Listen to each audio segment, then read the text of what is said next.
Welcome to Building Bellingham. I'm Leo Cohen, and I'll be your host.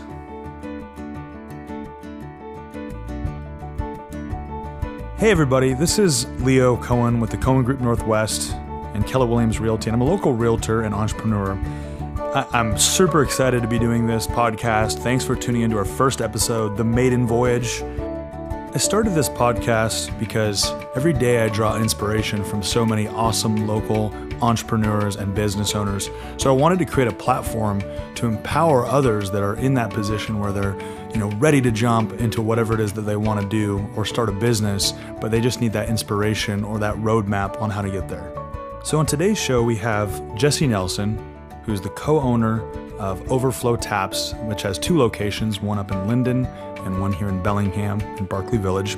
Since they've opened their doors, they've raised over $30,000 to source clean water in Eastern Africa. Jesse is a bundle of energy. Gets up at 4 a.m, just ready to hit the day hard. He's an inspiration to me. He's a mentor to me. I'm excited to have him on the show. Without further ado, let's jump right into the conversation. Dude, your first podcast. I'm excited. I know. I'm going to end up going off script, right? I mean, that's just how I roll. All right. Awesome. So just wanted to jump right into this. Jesse, welcome. Thanks for showing up for this. Thanks for having me. Appreciate it. Really appreciate it. Glad to be a part of your first podcast. We're excited to get to know you a little bit better. And something that you've done really amazingly that I've actually been following and trying to follow in your footsteps has been your business model. We'll get a little bit more into that. Cool. But appreciate that. Who are you? Well, you want me to get into some family stuff? You want me to just give it to you? Just go for it. I like this, man. From Longview, Washington. I've got 4 siblings, all sisters. Mother and a father. Didn't really have a super positive upbringing. It's funny when I hear the question, and you might even have it in here, I'm not sure because I didn't see the questions, which I really love. When I hear podcasters asking people, entrepreneurs, like what their upbringing was like or how their parents were, I always hear positive things. Mm-hmm. But the reality is for me, I really didn't have a good upbringing. I had a great mom, but dad was never really supportive. And so I didn't really have a culture that fostered any form of creativity or kind of entrepreneurship. So where I'm at now, I learned a lot through that, but yeah, that's kind of like the begin to kind of set the stage for the stuff we're going to talk about, I'm sure, throughout this podcast. But spent 4 years in the Navy, U.S. Navy. Got out of that and spent some. I always say spent time in the Department of Corrections. What I mean to say is that I was employed by the Department of Corrections. Thanks for the clarification. Yeah, didn't actually go to prison. Yeah. I was with the state of Washington Department of Corrections in the IT field. So since I was probably 15, 16, I was always interested in electronics and computers. And so that's what I did in the military, and then with the state of Washington Department of Corrections, and then met my wife, moved up to Linden, and started a social good business. That's the short version, because we'll be here forever if I tell you everything. But well, I mean that's a lot in one piece right there. Yeah. No, but that's great. So one thing that you said that really interested me was you talk about coming from a place where creativity, it sounds like it was kind of stifled. It was stifled. And then all of a sudden cut to, and we're here at this point right now, and just knowing you on a personal level and on a business level, you're probably one of the most creative people that I know. So was it that kind of stifling environment that just made you kind of step through the portal and jump out and just go for it? That's a great question. I actually never saw it in myself until much later in life. And so other people saw it in me, like my supervisors in the military specifically, were the first ones were like, hey, you've got something special here. You can do great things. And after I got out of the military, there's like one military friend that I'm still really close with now. I see him maybe twice a year. And he didn't tell me this at the time, but when I started this business, Overflow, he said that when I left the military, he always thought that I would do great things, but there was no one in my life that was telling me those things all the way through until I actually met my wife. And so my wife actually helped me realize that these things that I was going through were creative things and okay things, and all these ideas I had were things that I could pursue. And that stems from her upbringing. She comes from a lineage of entrepreneurs. All her family, uncles, aunts. That culture started creating a different way of thinking for me. Not really a different way of thinking, but realizing what it was that I was going through. I always struggle with with like management and as far as like with my managers and leaders. Like I never really saw it their way. I always wanted to kind of do my own thing. And so I always had this creative nature, but I just never really knew that it was something that I could latch on to until I got older in life. Like I didn't know I wanted to be an entrepreneur or even what an entrepreneur was until 2005. What is that like? What is your first interaction with somebody saying like, what do you mean? Just give it a try. Just do it. Just try and fail. Yeah. Right. Yeah. I mean, it was basically like a burden had been lifted off me for my entire life.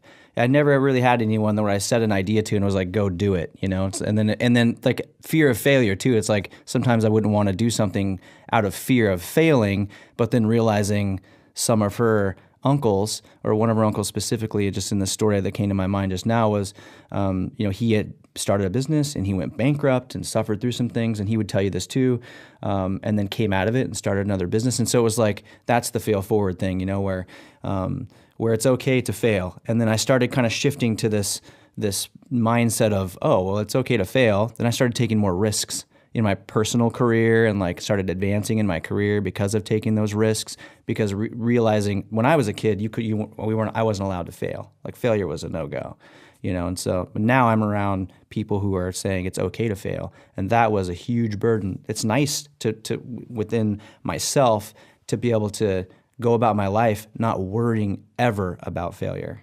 That's a whole different game right there. Yeah. For sure. I want to go back. There's something that really changed my life as well. So right around the same time, this was actually right after I met my wife. I think we might have even been married for about a year. And my career was not taking off. So I'd been in the same position for like 8 years, just battling management. And we were at the grocery store and we're in line and she says, "Hey, I'm going to run and get some ice cream." And I was like, "No." And I was like, it was like my dad as a kid was telling me no. I was firm in this no, and she had never heard that from me before. It was kind of this reaction. And my wife and I went home and had a deep conversation about it. Because in the moment, I'm like, wait, why did I even say that? Go get as much ice cream as you want. I have no idea why I said that. We go back home and kind of start to break this thing down, and we realize that my entire life was no, no, no, no, no. Can I go do this? No. Like any idea I have, no. And like you're told as a kid, no. And in the Navy, really, like if you have ideas, it's a lot of no's. State government, the same way, a lot of no's until you kind of get higher up. And then the question came up with my wife, Kristen, what if my own internal like background is affecting my advancement in my career? So I shifted this way of thinking to, I call it think yes, and it's a pretty common term now, but I was just starting to think. Now I wasn't saying yes, like if you asked me to jump off a bridge, I'm not just going to jump, right? But I would think in a different way. Instead of thinking about the ways I couldn't do something, I started thinking about the ways that I could do something. And that has now stuck with me just from that one moment until like as we sit here today.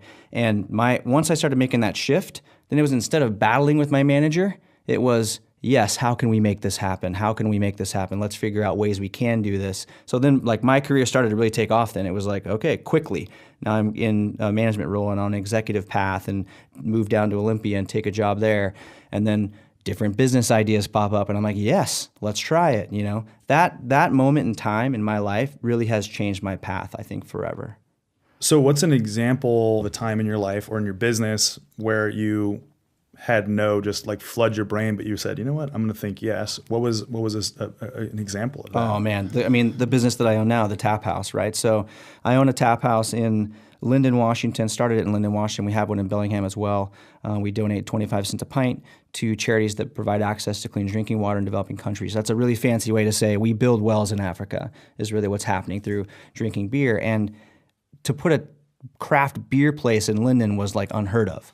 I think it was dry at some point in time. I don't know all the details because I'm not from there, but I just know that it was just hard to get alcohol and like no one goes up there to drink beer. It was a big deal in two different ways. It was people were excited about it, but people were also kind of, whoa. We were told no a lot. Like people just did not think our business was going to do well in Linden. Like it was not the place to go. And so the banks wouldn't give us a loan, to be able to put a location there, which ended up working out in our favor because we didn't get any money from the banks. But people in the community wasn't sure if it would be successful.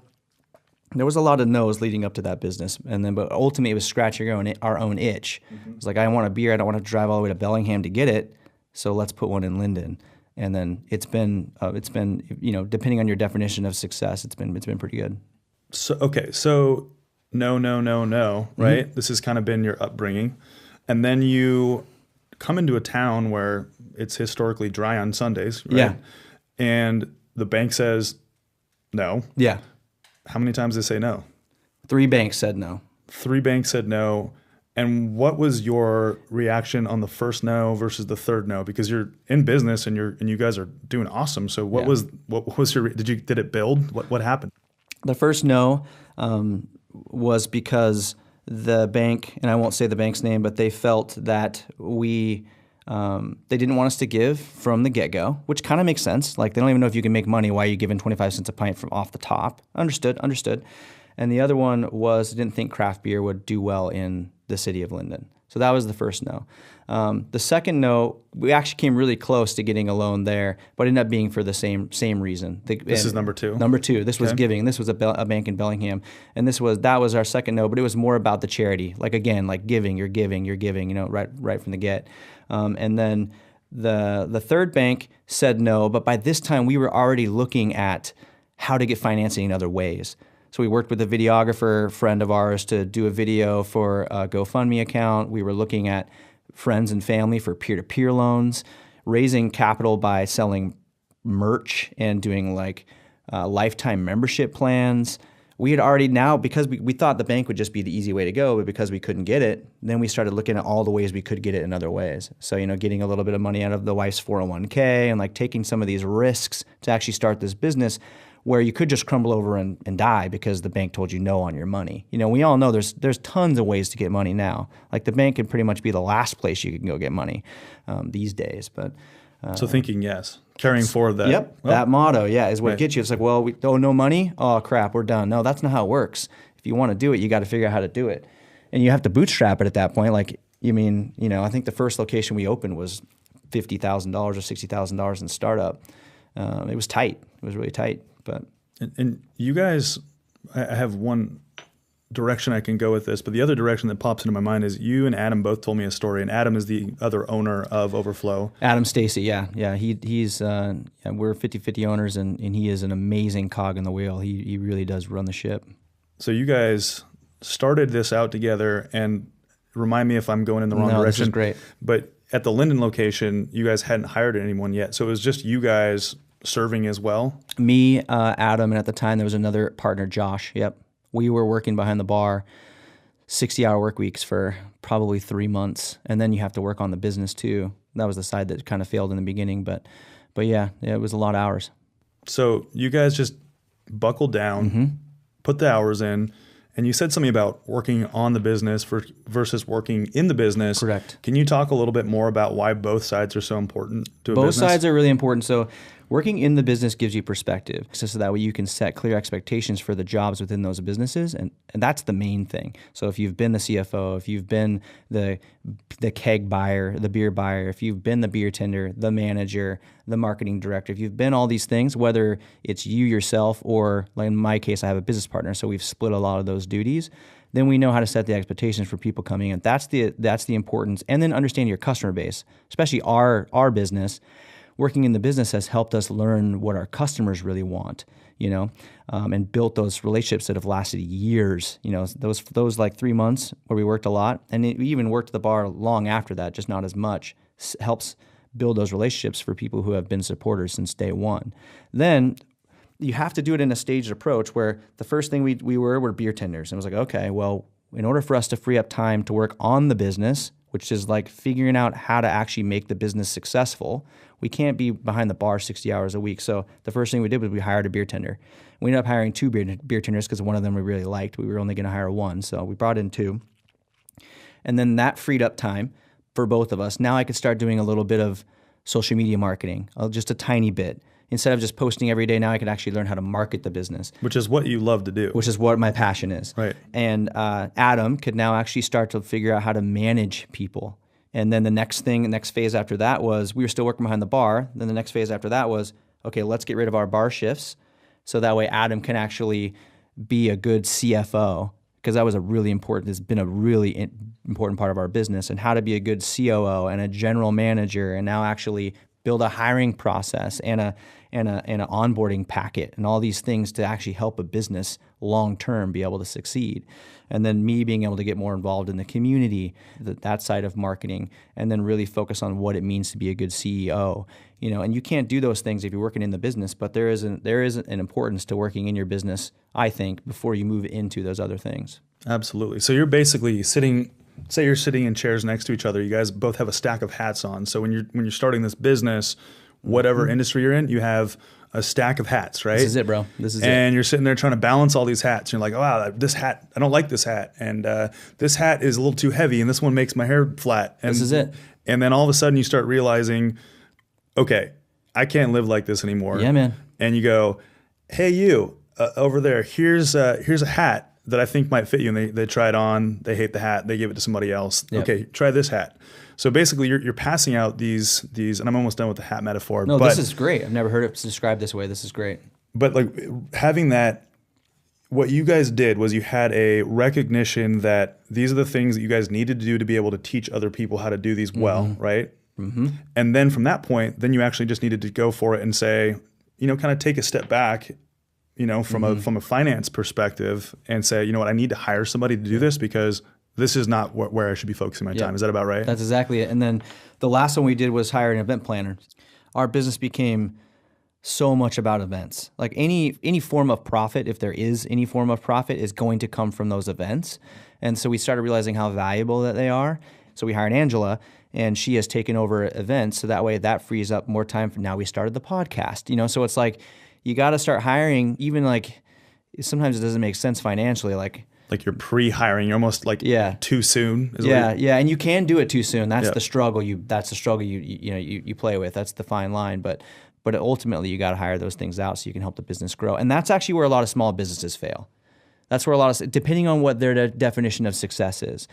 So you said something really interesting. There was a period of time where it's like a ramp up period. You bring someone on as leverage. Yeah, and it's not like you're just saying, hey, here's this hat. Oh man, you're gonna wear this perfectly. No. They put it on, and they're like, how do I put this? It's not the right size. Yeah. How do I do this? And talk to me a little bit more about that period when you decide to bring someone on that obviously you have to find someone that's good and that's a good fit for it. But then what's that transition period like when you're stepping away from that position, but then also pretty much training that person? Yeah.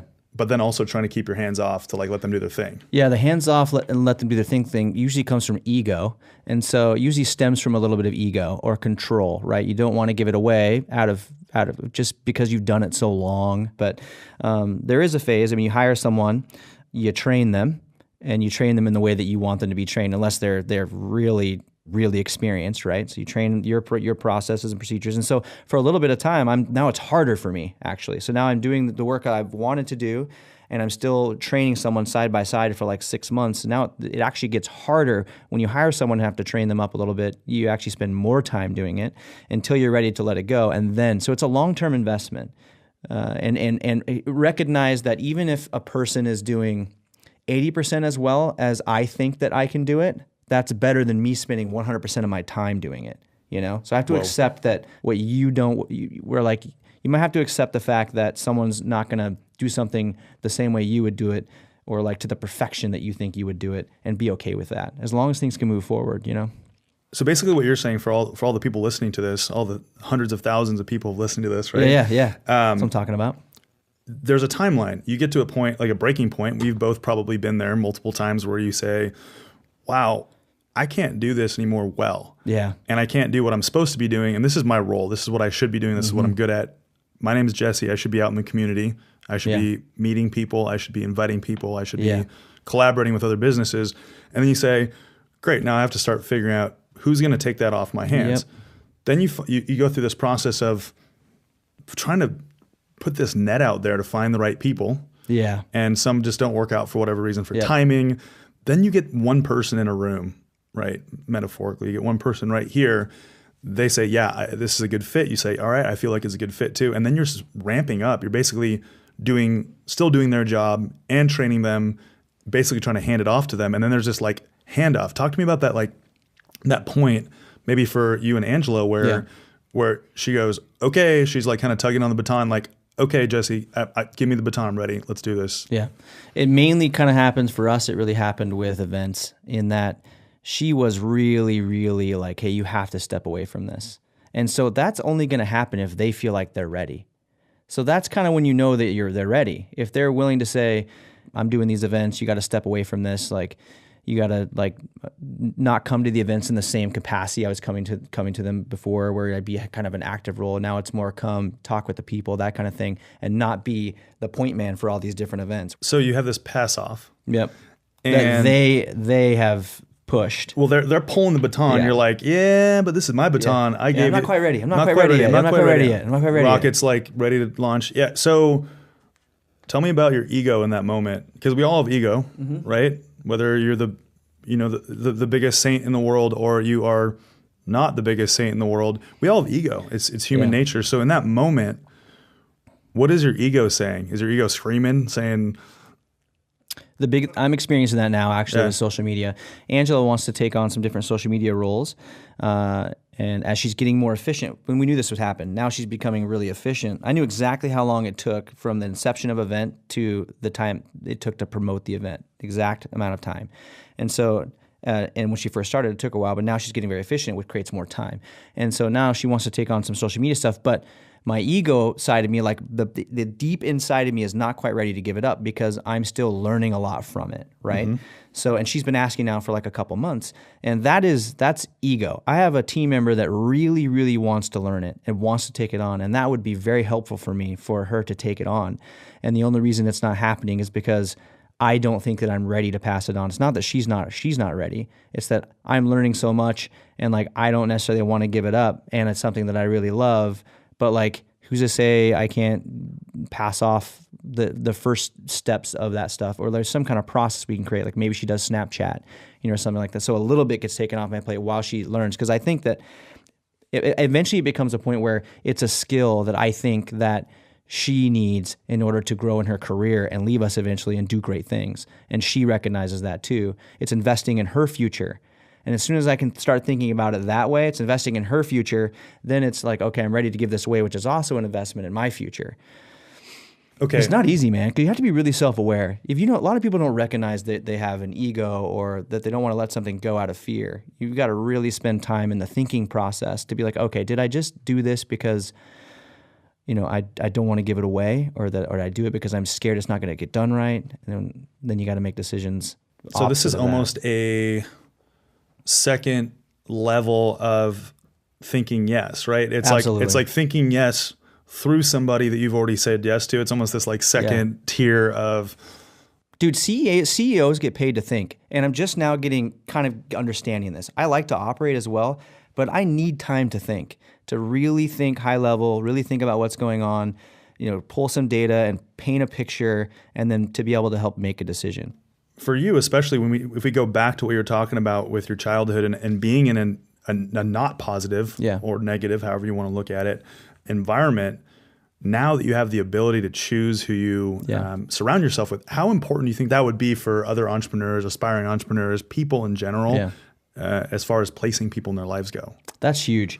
I think that whatever it is you're trying to do in life, say your hobby is golfing and you're an entrepreneur, if you want to become a better golfer, and your cousins, like, some relative is like, I don't know, Jason Day, go play some golf with him and you're going to become a better golfer. And in business, it's the same way, to where if you find business owners who you view as successful, or are doing great things, or they're self-aware, they're think yesers, they've got a social good business, and you can surround yourself with like 4 or 5 of these people, then they will help you achieve the things that you want to achieve as well. You'll kind of become a product of your surroundings. So it's important that you surround yourself with people who are going to make you better. And it's okay that this is all seasons in life. That's how I feel about mentors too.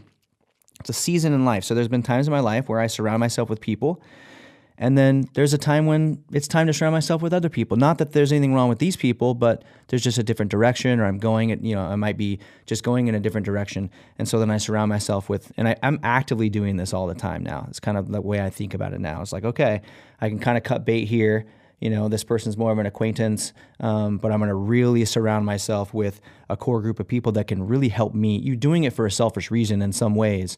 I want to surround myself with people that make me better, so that I become a better person, so that way I can actually help other people around me become better, And it's a win-win situation for everybody, but it does happen for more of a selfish reason. And you got to surround yourself with people. Like my favorite quote is that you are an average of the 5 people you surround yourself with, and that is something I try to live by. And I don't have a lot of time. As you know, there's not a lot of time in the day for aspiring entrepreneurs and business owners. So you have to be selective about the people you're going to add in your life for that little bit of time that you have to spend with them. So not a lot of time in the day. When you get up in the morning, which is at what time? Anywhere between, usually it's 5:30. I'm usually starting work by 6:30, but sometimes I'll get up at like 3 a.m. Just depends on what's going on in my mind. Just eyes pop open. Yep. And I'm fired up. Do you prep the night before? Do you get kind of set up for the day? I'll tell you how it works. So Monday is the only day of the week that nothing can get in to Monday. Like I have a routine on Mondays that's very strict, and almost there's just nothing really that can. I used to theme all the days, especially because of all the roles I had in the company. So Monday is my day to get organized. So it's a day of organization. Tuesday is I'm working on social media. Wednesdays I'm working on events for Overflow. Thursdays is community involvement, and I would break that up. But now it's changed because it's so dynamic now within the week that now I just make it so Monday is the day. I try to schedule all my meetings in one day, but it doesn't always work out. But Monday is the day that I take myself and get organized for the entire week, and nothing can really interrupt me during that time frame. And what I do is, like this week, there's nothing that I let creep in that I didn't already define on Monday, usually. So if something comes to me and they're like, hey, let's meet for coffee, or let's talk about this event, I'll put it in a notepad, or I'll receive it in an email, or I'll write it down on a note card, and it goes in like a little inbox on my desk, and everything goes in this inbox, this physical and virtual inbox. And then sometimes Sunday night, but usually the first like 5 hours of Monday morning, I'm processing all of that inbox stuff to say, do I want to do this? Do I want to do this? So let's schedule this. Let's schedule that. So that way, by the time Tuesday morning rolls around, I know exactly what needs to get done for the week, exactly what and the more I'm focused on that Monday and getting super organized for the week and assigning next actions for all of my projects, the better my week is. And all I'm trying to do is win each day and determining what winning means to me. There's some personal things I'm working on within my personal life that if I follow these things, then that's a win in my personal life. And then there's some business life. There's goals there, and as long as I'm hitting those things, then I have this perception that I've had this very productive day, which usually means I did have a really productive day.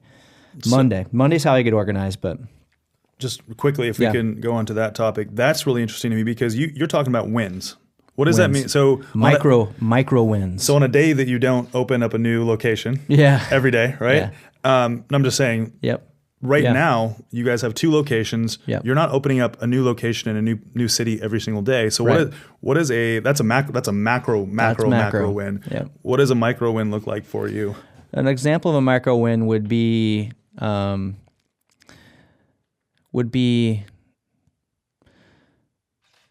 $3 CPM on a Facebook ad. So CPM is how much you pay for the 1,000 people that you reach. And so I'm working really, really hard to bring that number down while still maximizing our engagement. And we've gone from like $18 was when we first started. So it was $18 to reach 1,000 people down to like $3 to reach 1,000 people with super targeted ads. And so for me, that would be an example of a win. Like I wake up, I check Facebook ads to see how my ads are doing, and all of a sudden I realize, all right, I hit this goal that I've been trying to reach with my Facebook ads, or a certain engagement level. We hit a certain engagement rate on a post. That's something that we're working on. Those are little micro wins.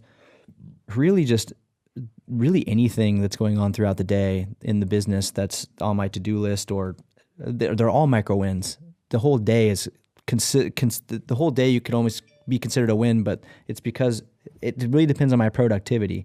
I mean, if I'm really productive throughout the day and I'm getting through tasks, dude, this goes back to a micro win for me would be, I just was talking about how I need to identify next actions from all my projects. That happens on Monday. All those next actions go on my whiteboard. And then as I move one of those from doing to done, That's a micro win. And those little micro wins give you motivation to keep moving forward with your day. You know, it's like those lulls you have when all of a sudden it's like 2:00, you're like, oh man, I'm kind of done for the day. But the more I move over, the more tasks I get done on projects, the more it motivates me to continue going on. Micro wins just help me feel, especially on a personal level, like if I go for a run in the morning because it's something that I've been wanting to do, then that starts the day off right. That's a micro win. So I'm trying to win little parts of each day so that I can look back on the day and say, I won. I'm trying to win the day, and I won the day today. So how do you prioritize all of these? Say you have 20 micro tasks on a Monday. Yeah. How do you sit down and prioritize what's really important and what's kind of just fluff? The most important thing for me right now is marketing the business and literally working Facebook, Instagram, Snapchat, all the social media Twitter, all the platforms. And when I say marketing, I mean paid advertising. And so that is my number one priority. And sometimes I lose sight of that because I'm focusing on thinking but that is work that has to get done every single day, or our events don't go off as successful as they could, or a beer launch doesn't go off as successful. That's the primary goal for me. That's the number one priority. And then the rest of it is like, if it's not going to, if because I don't do something, if because I don't do something, the business crumbles, that's obviously a priority. Most of the things within the business are long-term goals to where they're not necessarily have to get done in a specific time frame. So to prioritize, it's almost like I just kind of go through the list and pick one that I want to do, and I move on it until I can't move on it anymore, and then I move on to the next project. And then that next Monday, I'll go look at everything I did and then identify next actions for all the projects and rinse and repeat. So I'll try to stick with one project until I can't do anything with it anymore because I'm waiting on an email from someone or a product to come in. And then I'll note that I'm waiting for that to come in, and I'll move on to the next project. So going in a different direction, what do you do when you feel stuck? I engage with people. That's a fabulous question. My how I re-energize, aside from caffeine, is getting out into the community and engaging with another human being. So if I get a little stuck at my home office, I'll go to Woods Coffee and I'll just talk with strangers, or definitely talk with the baristas.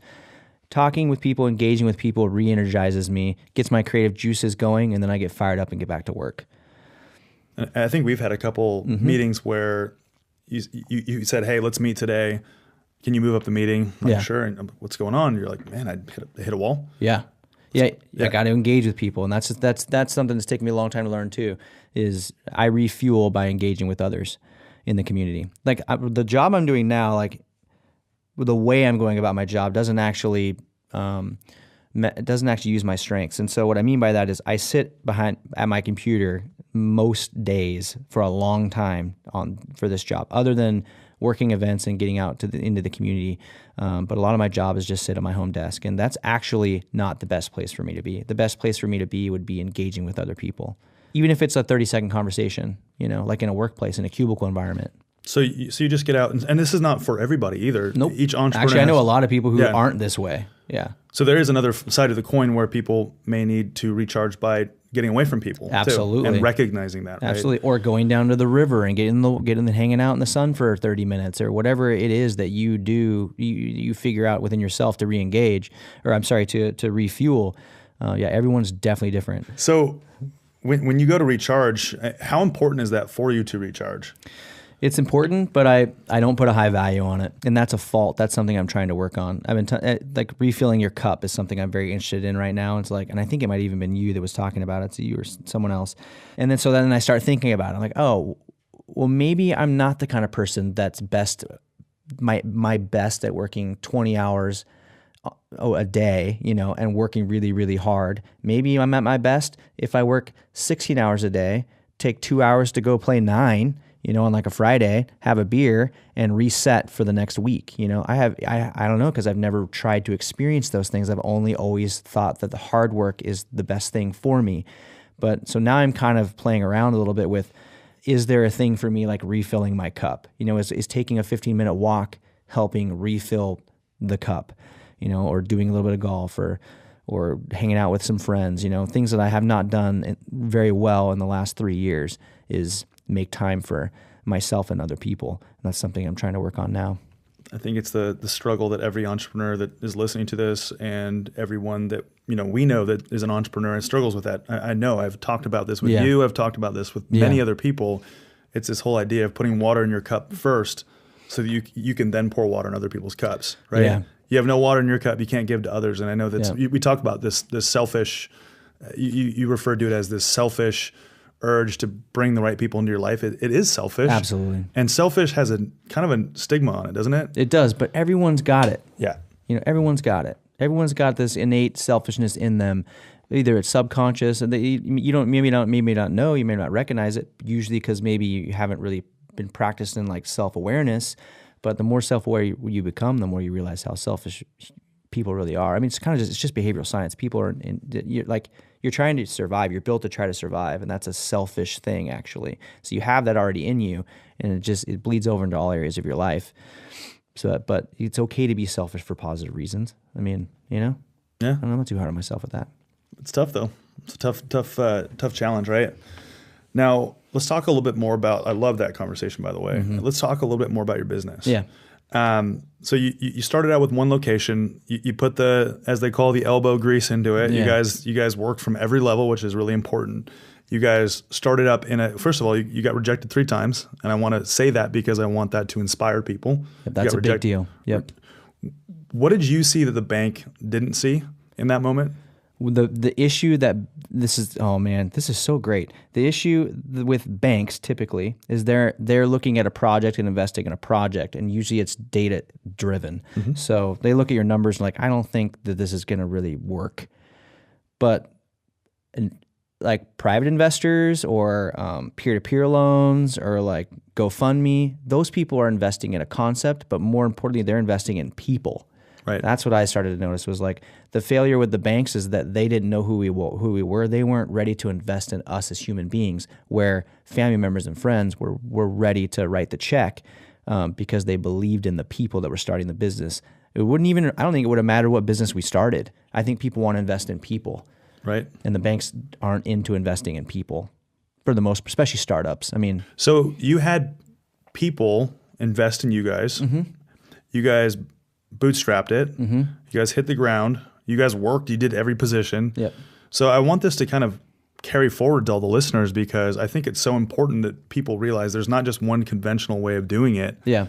It takes a lot of grit. It's simple, not easy, right? Real quick, the one of the ways that I think this is a tactical thing that we can give listeners is that one of the ways that we structured the peer-to-peer loans with family members and friends was that we didn't have to start paying back on that loan until a year after we opened. Some of them were 2 years after we opened, and we promised to pay everything back within 5 years.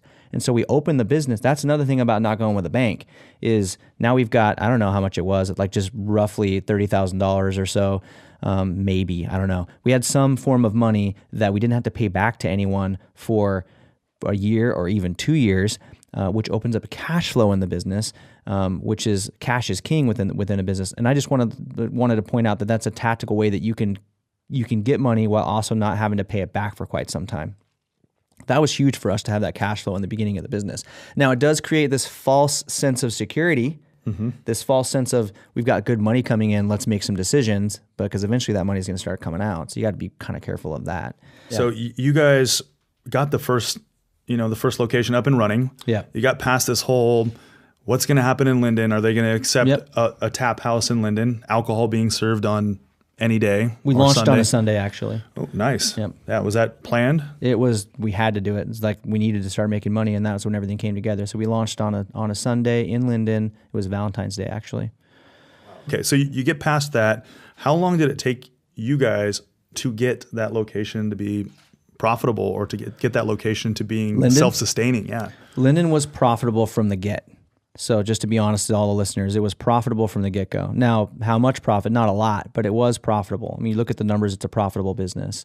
Now, to where it can kind of be self-sustaining took us until right when we decided to start planning Barkley Village, our second location. So I would say that's been open in about a year and a half. So probably a good year or year and a half into Linden, we got it to a point where it could kind of be self-sustaining. Self-sustaining is such a kind of elusive word because with self-sustaining, I kind of always thought of it as like all in or all out. So we're really kind of in the middle. We spend a lot of time at that location still. And we're Meaning still your input? Yep. We're still very, very much involved. And it's not like we just walk away as owners, you know what I'm saying? That's actually something we learned in the Barkley Village location, was that we were building the second location with the idea that we were going to open up a third one pretty quickly after. And we wanted to open that business without ownership presence there, so we could figure out if this model would work for us. That was a mistake, because we thought that our brand was stronger in Bellingham than what it actually was. And Barkley Village started off really slow because of that decision. So we decided not to open up a third location and really focus on building a community, which is what our strength is, in Barkley Village, similar to what we've done in Linden. It's taken longer, but it's getting there. So did it take longer, do you think, because of the environment that it was in? Linden not having anything like it, and Bellingham having a lot of things, not exactly with what you're doing. There's other bars, there's other restaurants that serve alcohol. Was that kind of why you think it took a little bit longer? Was it the location in Bellingham? What was it about that location? You pretty much nailed pretty much everything. So the main reason I think for Linden was that you had two Linden boys who grew up in Linden, who helped start that business. And one is extremely active in it. And then I'm married to someone who grew up in Linden, and I think that helped. That combined with the fact that there was a big social good component that you could feel right off the bat when we opened up that Linden location. And the community of Linden loves to give. They're givers. They give to charitable causes. They're supportive of charitable causes. And so this gave the community a reason to come out and drink beer in public.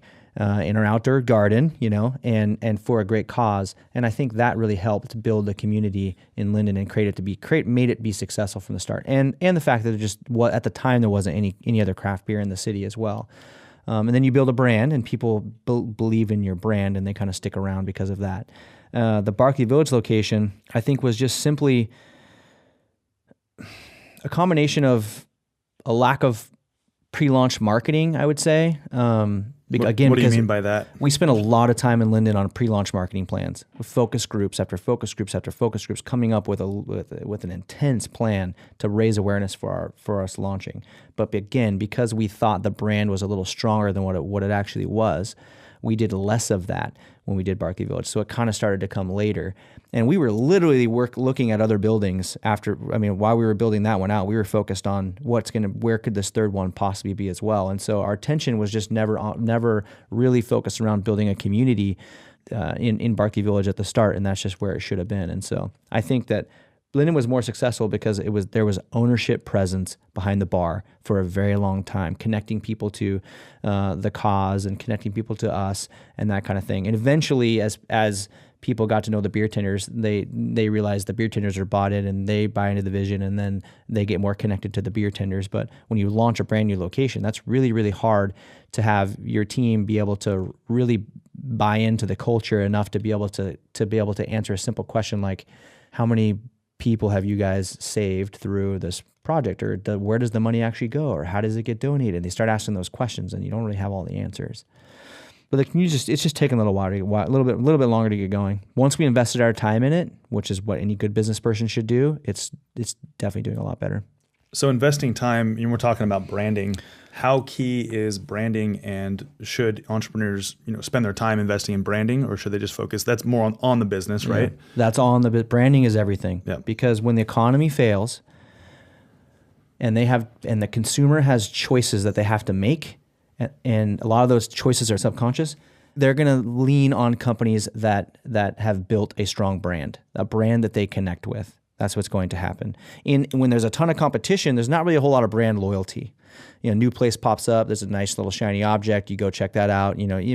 But when the economy fails and you have to figure out how to spend your money, the best, most efficient way to spend your money, then you're starting to think about why you actually go to certain places, and you start connecting with the brand.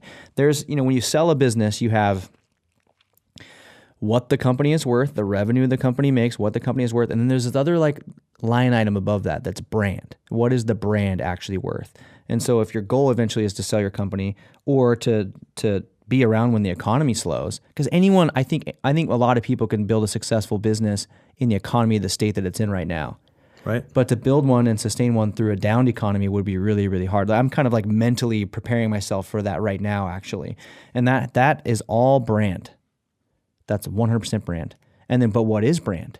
What is an actual? I think that's what people struggle with it is what is brand? It's basically like if I'm trying to sell you a pint, that's not brand. That's sales, right? If I try to literally sell you a pint, that's not brand. But brand is everything else that our business stands for. All of the team members that we have there, the community members like you, people who come in, and the wells that are being dug and the 25 cents a pint, those are all brand. But it's hard to focus on those things when you know that selling the pint makes you the money. Right. But if you can sell without selling, that's brand. Wow. Boom. So what you're telling everybody, including me, including the listeners, is that as the economy shifts, yes. which it is already having a Yeah. hint of that, and it will continue to do so. Yeah. If it doesn't crash. If it doesn't crash. Yep. Hey, I thought you were a positive guy, but I am. I appreciate that. Say that in a positive way. I don't know how to say it. So this is huge because we're talking about what's the one thing we should focus on. It's not about, you want to decrease your expenses as you go into a down economy, but if you're going to allocate your funds towards one thing, you're saying it should be brand. Yeah, you should be taking all of your extra money and putting it in brand, taking the littlest amount that you need to survive as a business owner and reinvesting it back into the company as brand. Now, if you're trying to grow, so if you want to buy like for us, if you want to spend a couple thousand on a walk-in cooler to put a bottle fridge in, I understand that, but anything extra, you really want to start focusing on brand and using paid advertising to help connect people to your brand. Like brand right now on Facebook. Facebook is like one of the number one spots right now for paid advertising to build your brand. So for us, that would be a paid ad that is a picture of one of our team members holding a pint, and there's some kind of slogan that says something like 25 cents a pint is donated, or every pint builds well. That's brand, and I would pay money. I would pay thousands of dollars to have that image reach everyone in Bellingham on Facebook versus trying to sell a pint to them. And that's going to win long term. That's going to get people in the door. That's going to connect people to your brand. But it's so hard to think that way because initially it doesn't make you the money. Right. So we're talking about short term versus long term. Long term. In business, we talk about widgets, right? We're talking about I have to, in order to hit this goal, I have to sell this amount of X, Y, and Z. And anybody that says they're not a salesperson is lying to themselves because we're all in some sort of sales. 100%. So you're saying, and I agree with you because if you sell a pint, there's no transference of energy. It's just a good transaction. It's a transaction. And this is owning a business is a relational business, right? Mm-hmm. So what you're saying is that by branding yourself, people are going to come into your establishment because of the brand that you've created and the environment you've created. They're inevitably going to buy a pint. Yeah. Right? Yep. So it's kind of the longer term play. It kind of feels like dumping money into it, doesn't it? It really does. You're like, wow, where is this money going? But it's long term, dude. It's long term, and brand is always going to win if you can figure that out. So in the beginning, you just need to make enough money to make payroll. Right. For as long as you can. If it's 10 years, awesome, and you're reinvesting, depending on what your financial goals are, reinvesting back into the company. And then the rest of your money should be focused on growth, whatever that is, and brand.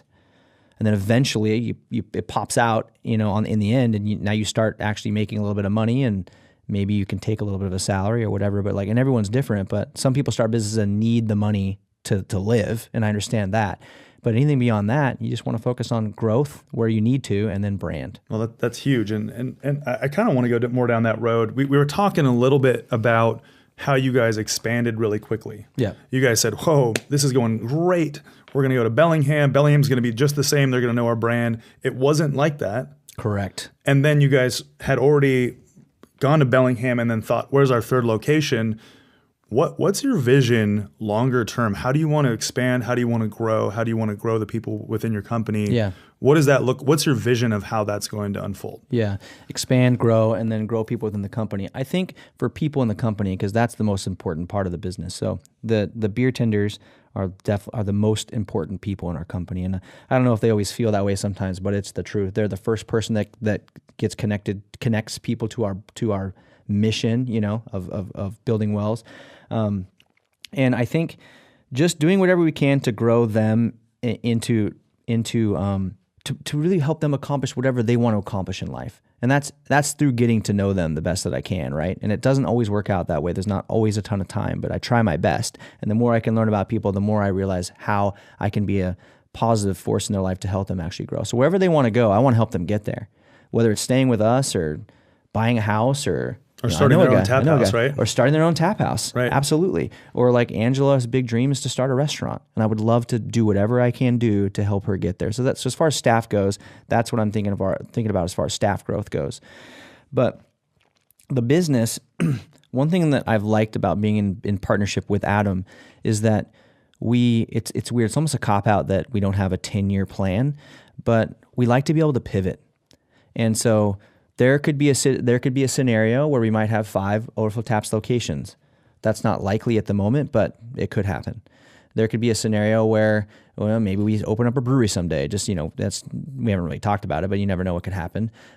Or like I've always had this dream of having an executive team that a core group, and like maybe that's just me and Adam, to do different types of businesses together. But you have this business portfolio that kind of all supports each other, but it's not necessarily tap houses. Maybe it's a media company, podcasts and video and that kind of stuff. You start that business, but it also supports your other businesses as well. And so the long-term vision for Overflow Taps is to try to help solve the global water crisis. I want to build as many wells as possible, whether that's through Overflow Taps or through, we start a nonprofit that also maybe helps bring in that money to make it happen quicker. But like that's the ultimate goal for Overflow Taps, is to stay profitable, make payroll, and be able to build some wells, and hopefully someday be able to make a little bit of money, to keep doing what I love.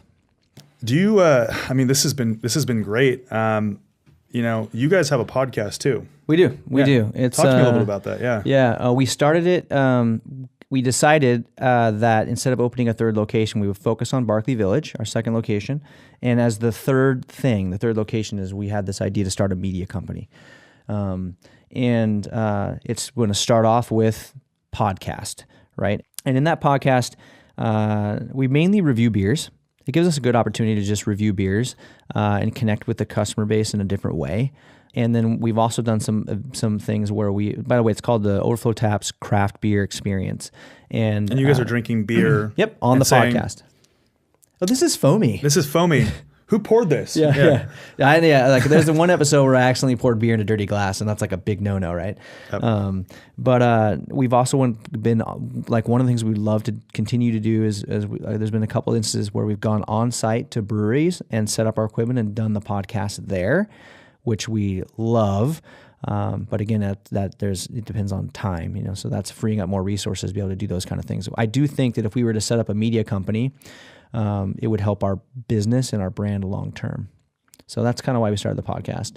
It's now the first piece of our media company, which I hope to eventually do in some video and some other stuff as well. I would like to live stream and video record the podcast so I can distribute that on YouTube and all the other channels. But that definitely takes time and resources. So it'll come in time. So how can people find your podcast? When is it released? Yeah. What streams? We try to go every week. Sometimes it's depending on what's going on. It's maybe every 2 weeks, but we try to keep a weekly schedule. Not on a specific day though. It's on every major platform. Google, iTunes, Stitcher. There's not a platform that's out there that it's not on. It's distributed everywhere. And a quick way to just find information on it is to go to our website, overflowtaps.com, and there's a podcast tab, and then you can hear the most recent podcast or subscribe on whatever platform that you love.